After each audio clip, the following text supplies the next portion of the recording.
So, you guys all are well on your way to being social rock stars at this point in time. So I'm going to introduce our next speaker.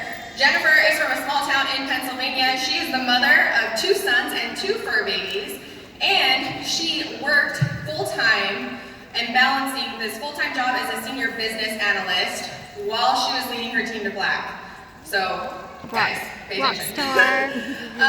She is a total Disney obsessed, who is Disney obsessed? Let's go, girl, yeah! Let's give a big Disney magic welcome to Miss Jennifer Harris!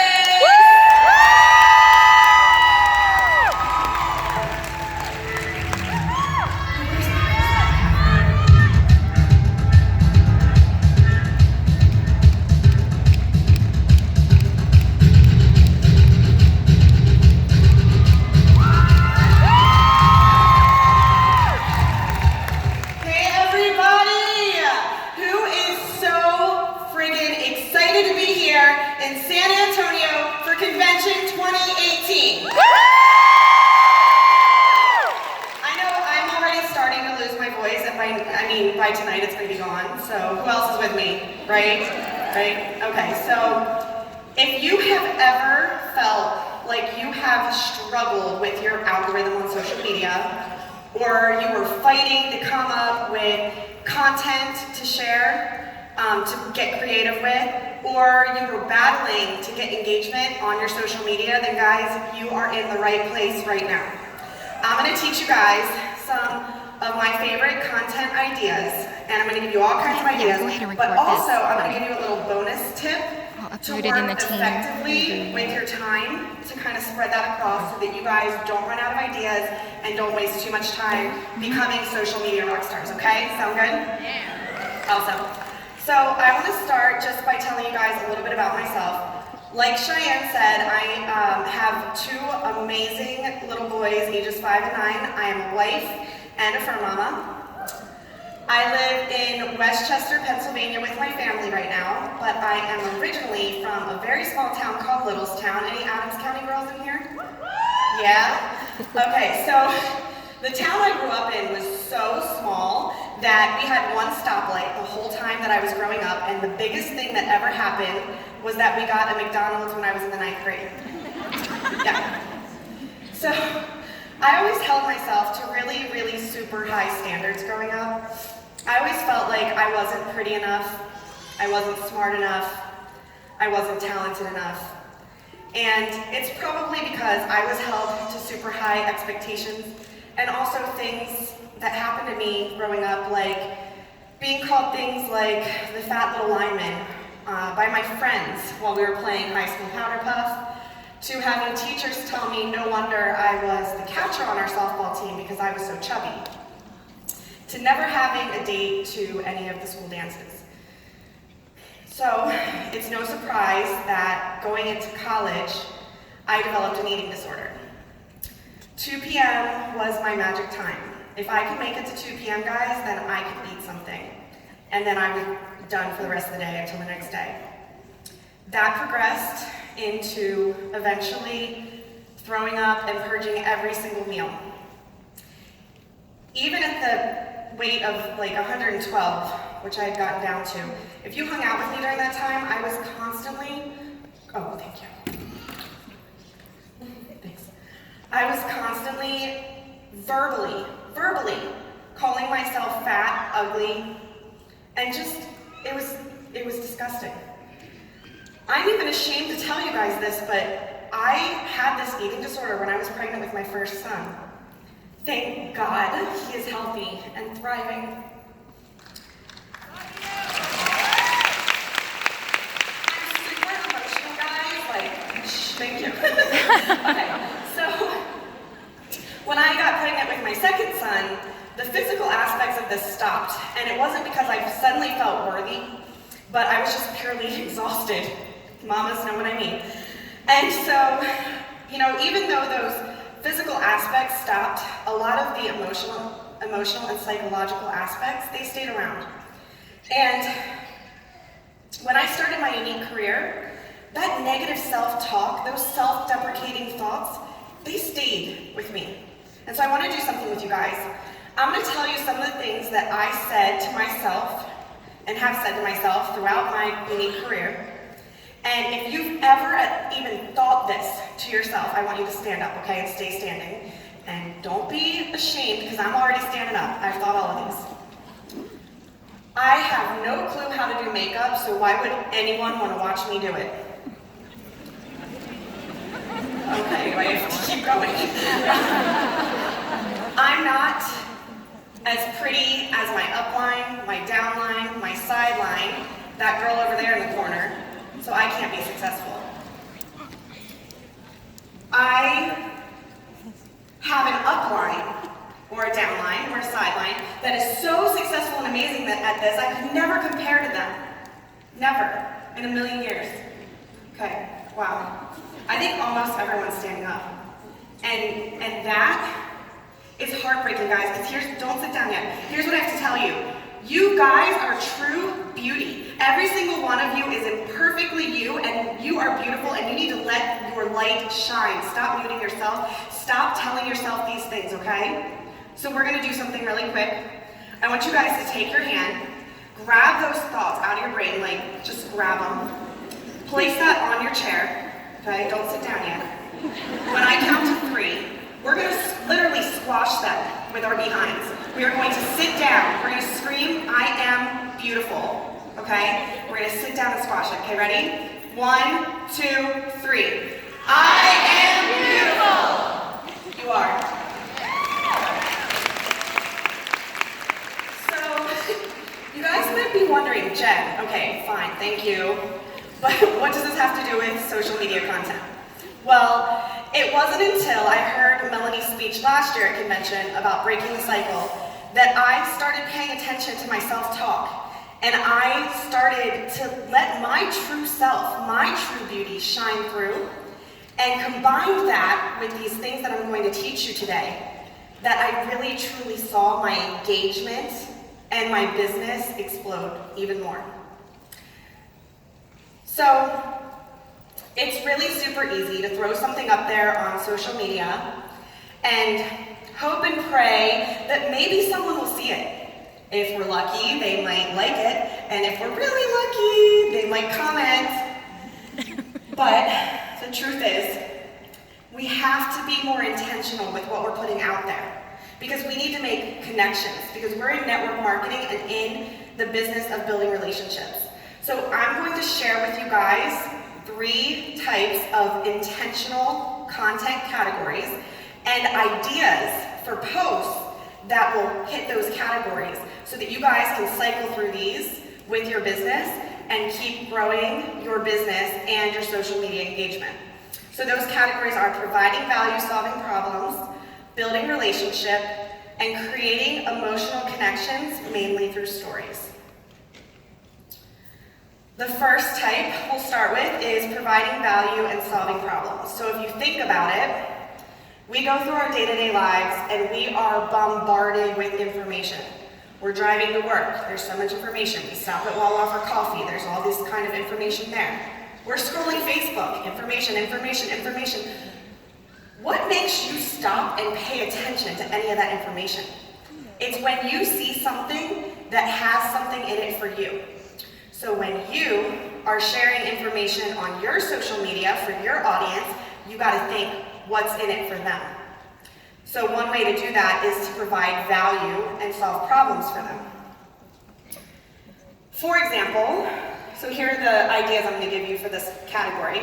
First is using our products in action to solve problems. One example of this is, guys, I'm so lazy, okay? Super lazy. And sometimes I forget to take off my makeup by like washing my face and doing all that. And I know that's really, really bad for us. Go take the skincare class, okay, tomorrow.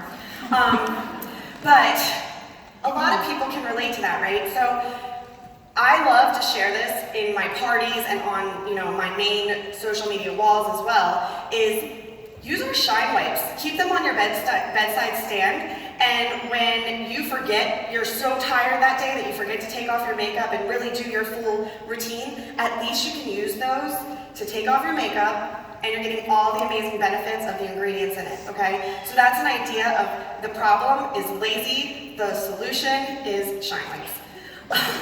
Another problem, right, is like dark circles under your eyes or redness or whatnot, concealer, okay? There's all kinds of examples of this. Another idea for providing value is uplifting quotes. So this world can be a super negative and dark place sometimes. So I want you guys to be a ray of sunshine in other people's lives.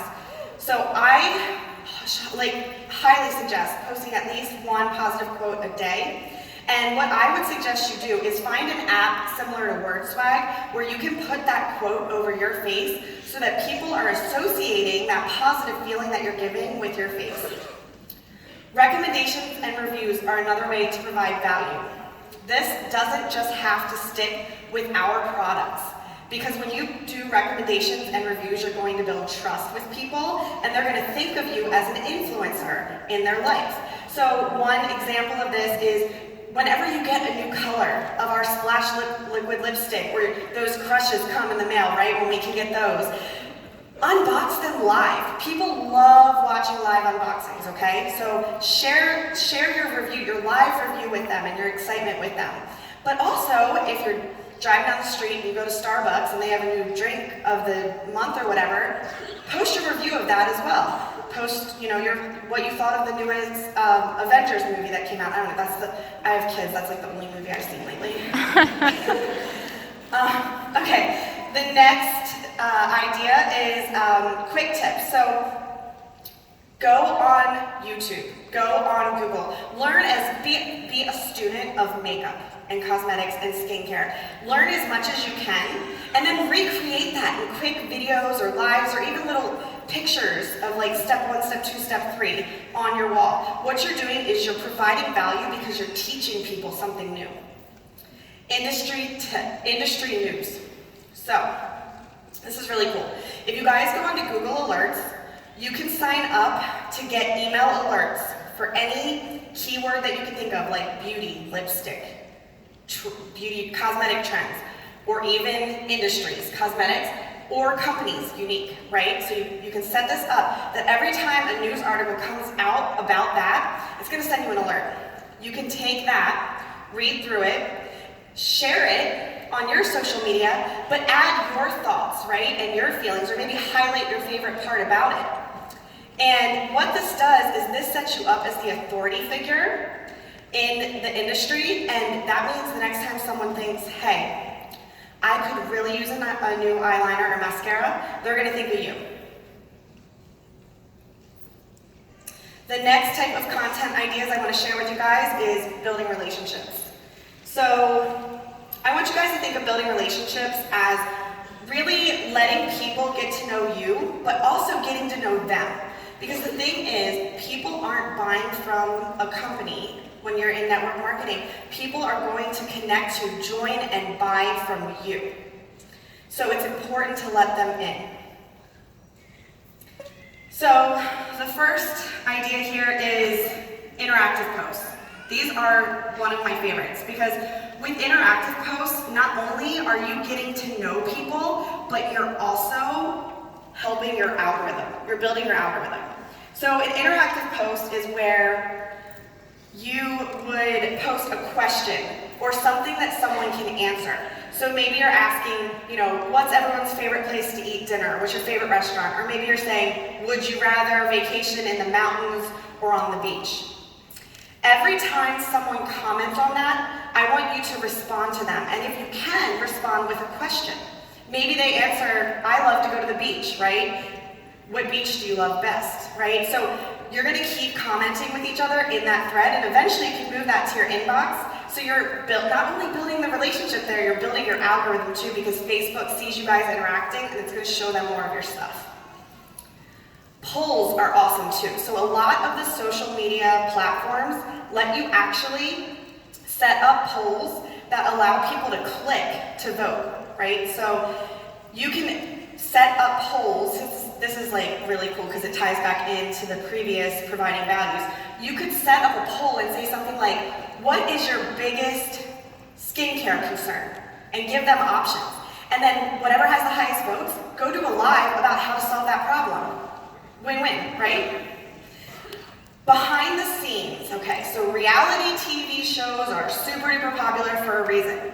People love peeking behind the scenes and seeing the dirty, messy bedrooms. And, you know, like, you don't have to be the perfect selfie lighting all the time. Let them see the imperfect you, because you guys, we're imperfectly us, and we need to let people in on that, because that's going to build trust with them. Ask for advice. So, people love giving their opinion, and if you have ever been pregnant, then you know this for a fact. So, there are actual studies out there that show that if you ask someone for help, advice, or a favor, it actually triggers a feeling in them that builds trust in your relationship. So, what I like to do is, I'm so indecisive. If I have anything I can't make my mind up about, I like to ask Facebook. And most of the times it has to do with what I'm eating next, because I'm a girl. And so, also though, you can go on there if you're gonna get your nails done, if you are doing something in your house, you're like doing some type of decorating, you can ask them about that too. So, Facebook is your new decision maker. All right, creating emotional connections. So people need to know that you are not a robot out to get their money. You are a person. You might be a businesswoman or man, you might be a business person, but you're not a robot. So you need to make sure that you're creating emotional connections with people, especially because when you invoke emotions in people, you're going to connect deeper with them. And the best way to evoke emotional connection with someone is to become a professional storyteller. My first idea for this is for you guys to share your life stories, okay? And I know that sounds really scary. And there are a lot of parts of our lives that we want to keep hidden and personal. But I'm going to tell you guys a really quick story about something. I went through two very, very tragic events in my life last year. In July, our house flooded, and we were living, so all four of us plus the cat and dog, we're living in a small hotel room in between there and with the in-laws for a little bit too, whom I love, but still it's your in-laws. And I was battling assessors, insurance company, my work to try to get time off to deal with it. While I was traveling to convention and for that job, because we had this big launch, I was spending a lot of the days at work actually in the bathroom crying. It was the lowest depression point I've ever had in my life. I just felt so overwhelmed. But finally, we got back in the house. 1 month later, I was sitting in a meeting for work and I got a phone call that my grandmother, who had Alzheimer's, was passing away. They told us that she was actively passing and it would probably be about a day, so I went to be by my dad's side, it's his mom. And we decided to stay with her because we didn't want her to be alone. And she didn't know we were there, she couldn't talk or communicate, but we stayed with her. But one day turned into over 3 days, and we sat there the whole time. And it's the most traumatic thing I've ever witnessed. I don't know if any of you have ever witnessed anything like that, but especially, God, you nurses, thank you. Thank you. But it was really hard. And when she passed, I sat there and I witnessed my dad lose his last living parent, and my heart shattered, and it was really tough, but guess what? It was almost Christmas time, so you mamas know how busy Christmas can be. So back up I picked and went on, and as I was driving home to celebrate Christmas with my family again, I had a severe panic attack in the car, my first one ever, to the point where I literally thought I was dying on the side of the road. I had my 2 kids in the back seat, that was it, my husband wasn't with me. And I remember thinking, this is it, I'm going to die and my kids are gonna have to live with watching that. But thank God it was just a panic attack, and it's a new thing I'm battling in my life, but here I am, right? So, overcoming it. But guys, seriously, I struggled so bad with sharing that story, I really did. Because I thought to myself, if people know that I now have anxiety and panic attacks, why would they ever want to join my team? How are they going to think that I can help them do anything successful when I'm having a panic attack in the background, you know? I really struggled with how can anyone view me as anything uplifting or empowering or validating if they know the struggles that I have with anxiety and depression. But I decided that I was going to share it in the sense of if I share it and help one person, then good. And I'm going to share it because I'm going to overcome it. And so I share it, and I'll tell you guys this. My engagement and true connections with people have gone through the roof because 1, it's relatable, 2, I'm imperfectly me, and 3, it's a story that I've been sharing. So guys, don't be afraid to share your stories. You never know who you're going to connect with or who you're going to help, okay? Next, your why. Okay, so share your why over and over and over again and dig deep and really dig deep to find that why. Why are you sitting in this chair right now? Because you made a sacrifice to be here, but why, right? Share that over and over again because you know what? You're getting new followers every day and you're getting a new audience every day and they need to hear it.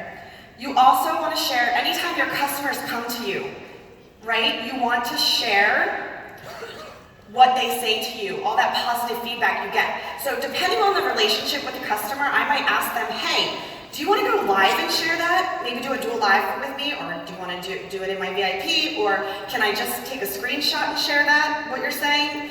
And most people are excited and happy to spread the word about your business. Team member stories are important to share too, guys, because everybody's value of success is different. So while one person's success might be to hit black status, another person's might be to pay off their wedding, another might be to quit their full-time job, another might be to just go part-time in their full-time job, right? So make sure you're sharing the stories of your team members as well so that you can connect to more people. Lifestyle posts are super important too. These are where you share how Younique is changing your life every single day. And when you share these, people are going to see them. It's attraction marketing, and they're going to say, I want in on that. Now, I've shared this stuff with you guys, and I only have a couple minutes left, so I'm going to kind of run through this stuff real quick because I really want to get to the bonus thing that I told you about. But I want you guys to cycle through that content, but most importantly, I want you to be you when you use these content ideas. Be yourself. Don't copy someone else's. Don't be someone else. Be you. All right, I'm going to tell you some quick tips about the 2 social media platforms that I use mostly in my business and kind of the differences between the 2 so that when you're using these content ideas, you can use them in the right way for each one. So I'm going to go kind of quickly, so make sure you're taking pictures of this. On Facebook, you're going to want to make sure that you're not using graphics, and that should make a lot of sense now, right? Now that we talked about what we're trying to achieve here with our intentional posting. No website links, so instead use a call to action. And what a call to action is it's literally where you're asking someone to take an action. You're instructing them what to do. So for example, message me for info. Comment if you want to hear more, okay? Lives and videos are super important, but always front load them with excitement and value, okay? And a lot of tips, and draw that audience in like the first 20 seconds. The content of what you post on Facebook is super important, so make sure that you're really displaying your message and what you're writing. And on Facebook, you want to post multiple times a day. Okay, take a picture of this as well too. So on Instagram, you have a main feed and a story. I'm going to talk mostly about your main feed, but your story is where you're going to have like your behind the scenes stuff, right? That's where they're really going to get to know you. But quality is more important than quantity here. Everything's in a square layout, and you want to make sure that the pictures you're posting on here, just always think of it this way. Turn something ordinary into something artsy. You can post short videos on your main feed, but they just released a new feature called Instagram TV for longer videos. All right, so here, this is my favorite. So this is the bonus tip. Content stacking helps you work smart, guys. It helps you take all of these ideas and reuse these and reiterate these ideas multiple times. So let's say I wanted to post something that provided value, which is my top 7 products for summer. So I'm going to start with maybe a Facebook Live, and I'm going to share these 7 products and do a look with them. And I'm going to share why I love them in this Facebook Live. When I'm done that Facebook Live, either on my phone or on a computer, I'm going to download that Facebook Live. Meanwhile, I'm going to take those 7 products in the middle here, and I'm going to find a creative summer background, so the pool, and I'm going to go onto my Instagram, and I'm going to post a picture of that, and I'm going to tell them if they want to see more to check out my Facebook Live. I'm pointing back to that. So I'm kind of cycling people through my social media channels and reusing the same idea of content without having to think of something new. But then that video that I downloaded, guys, I am then going to edit that using, there's all kinds of programs out there, but I'm going to edit that into like a quick cut video, so it's going to be a shorter, like 5 minutes or less, and I'm either going to do a voiceover, speed things up, you know, make it all cute, like YouTube-y. And you can put that on YouTube, on a blog. Guys, repost it on Facebook a couple days later. Put it on your Instagram TV. Put it all kinds of different places, but always refer back to where they can see a little bit more information about it, right? Refer back to the live for more info. Okay, guys, so this is what I want you to do. I've shared with you guys some ideas on social media content that you can use to rock your business. You want to make sure that you're providing value and solving problems, that you're building relationships and creating emotional connections, right? But here, I know everyone here has a notebook because Unique gave us one. Pull that out. You guys already have them out. Good guys. Okay, so I want you to get a blank piece of paper. I want you to write, "I am true beauty," on that right now. And by the way, while you're writing, how blessed are we to be part of a company that is all about true beauty and that is revolutionizing what beauty is. That's what we need. This is what we need to be doing. Sharing our true, beautiful selves. Okay, now that you have that written down, when you get home, you hang that somewhere that you see it every single day. So when you look at that, when you're about to go live or about to share some type of content on your social media, you remember to put yourself out there for the beautiful person that you are. Thank you guys so much for having me. You're all beautiful.